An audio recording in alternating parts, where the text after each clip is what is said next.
I used to play this game a lot.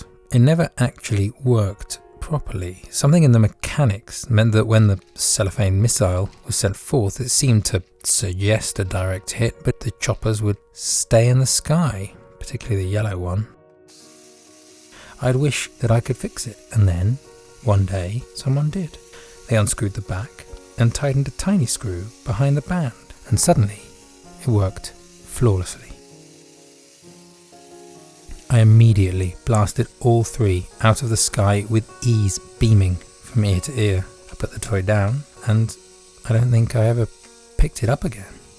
That is, until just now, when I found it in the attic. And, to a strange, distant, perplexing joy, I was happy to find the screw was loose again.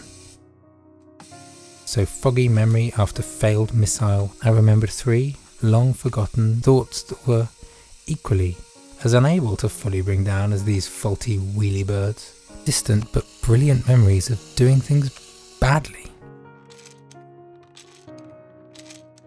The first thought that came to me was this time of year, autumn, but years ago, laying a concrete floor with my dad when he couldn't afford a cement mixer. It was 3 parts sand, 1 part cement, diced and turned by hand on the garden patio, eyeballing the water mix with a garden hose. I remember the pattern in the handle of the spade, the odd stray falling leaf landing in the mix, and the light cutting over the neighbour's fence and burning down the opposite wall where the sand was stacked until a cloud passed through. We were always able to predict where it would resume because of the unevaporated dew. We'd have a bottle of Coke mid-morning as the light hit the kitchen window. By the time it hit the shed, it was jumpers off. The last of the summer seeing us through. My dad did get a mixer, and we've laid many floors since. I just can't tell you what time of year they were. Soaked in this settling nostalgia, a second memory came to me. I remembered cycling to work for years, through the blistering heat or the icy cold, wishing more than anything that I had a car. On my route, I passed a huge, beautiful bush that seemed to constantly be in flower, flowing over onto the cycle path. The council were awful at cutting it back, so multiple times of year I'd have to duck or dismount to get past. I watched as it grew instead outwards and upwards, its winding, entwining vines meshed with the metallic maze of metal and tilting over the top. This time of year, you'd be peppered as you pedalled by delicate falling petals. I used to find them in the creases and pockets of my jacket days later. For my final year there, I did get a car, and despite driving the exact same route, I never did notice the day they cut the whole bush down. Playing this near impossible 80s game, it seemed funny to me that these memories were coming back to me, but there did seem to be some consistency. A final thought as I attacked the final flighted foe, a university where I read engineering and, for my dissertation, studied wear patterns caused by debris. It was the most monotonous, repetitive set of experiments you could possibly imagine. Thousands of slides of thousands of scratches. The scanner I used was in a basement with no natural light. I would arrive in the dark and leave in the dark for months, I told myself. Once I was done, I would never go back into that room.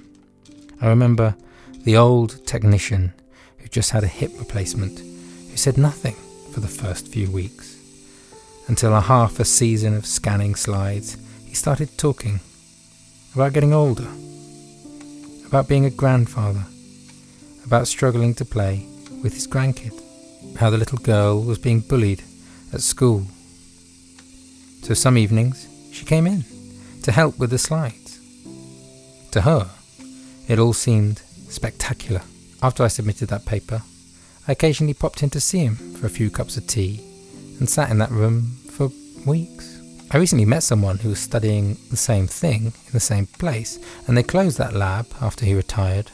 Software now could scan everything I did in a matter of minutes and with far better accuracy. He gave a polite smile when I told him I was proud of what I did for my degree. From his eyes, I'm sure all he saw was its complete futility. I don't know how many turns that took, but I finally got all three.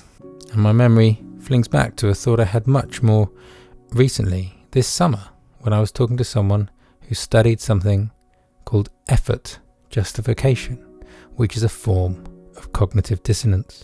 Effort justification makes us value much more those things in which we have put in great effort, regardless of the fact the outcome may be more or less valuable.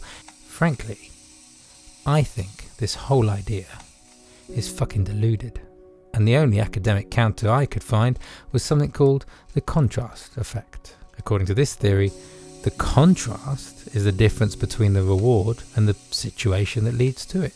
When the situation is unpleasant or strenuous, the difference between it and the reward is great. When the situation is not especially unpleasant or strenuous, the difference between it and the reward is smaller, and therefore the reward with a larger difference from its preliminary situation is preferred. And I kind of get this. I make art, and I see the people who went to the right schools, had the right contacts, dated the right people, came from wealth and had the security to fail, to experiment, and I used to envy them until I realised that those things have value to me because I don't have them. To them it's just normal. They may have the success I want, but to them it will not feel the same. They have much less contrast, effort, there is less pain, sacrifice, insecurity in their journey, so the success does not seem drastically different. They may well feel less joy at having a solo show in the Tate than I would a solo show at my local cafe. But all of this is still focused far too much on this idea of objectivity and the task. I see this disparity everywhere, and it's the same people who think that the plot is what's important about a successful film. Do people really think that the objective task of the Lord of the Rings is what matters, about throwing a ring in a fire? If they could just fling it across the globe and never leave the Shire. Blade Runner is not about a man that hunts down AI robots, it's about what being human means. The idea that you enjoyed Jurassic Park for the VFX and the dramatic story of making dinosaurs from DNA that escape. No, that is just a Trojan horse for the real human story. A surrogate family bonding, a man maturing into the idea of being a father, and children finding independence, understanding ourselves and each other. My memories are not about being proud of my dissertation on scratches. They are not about arriving unruffled and dry to a work day. Bodging that first floor with my father sticks out not because the real value was in a smooth concrete foundation.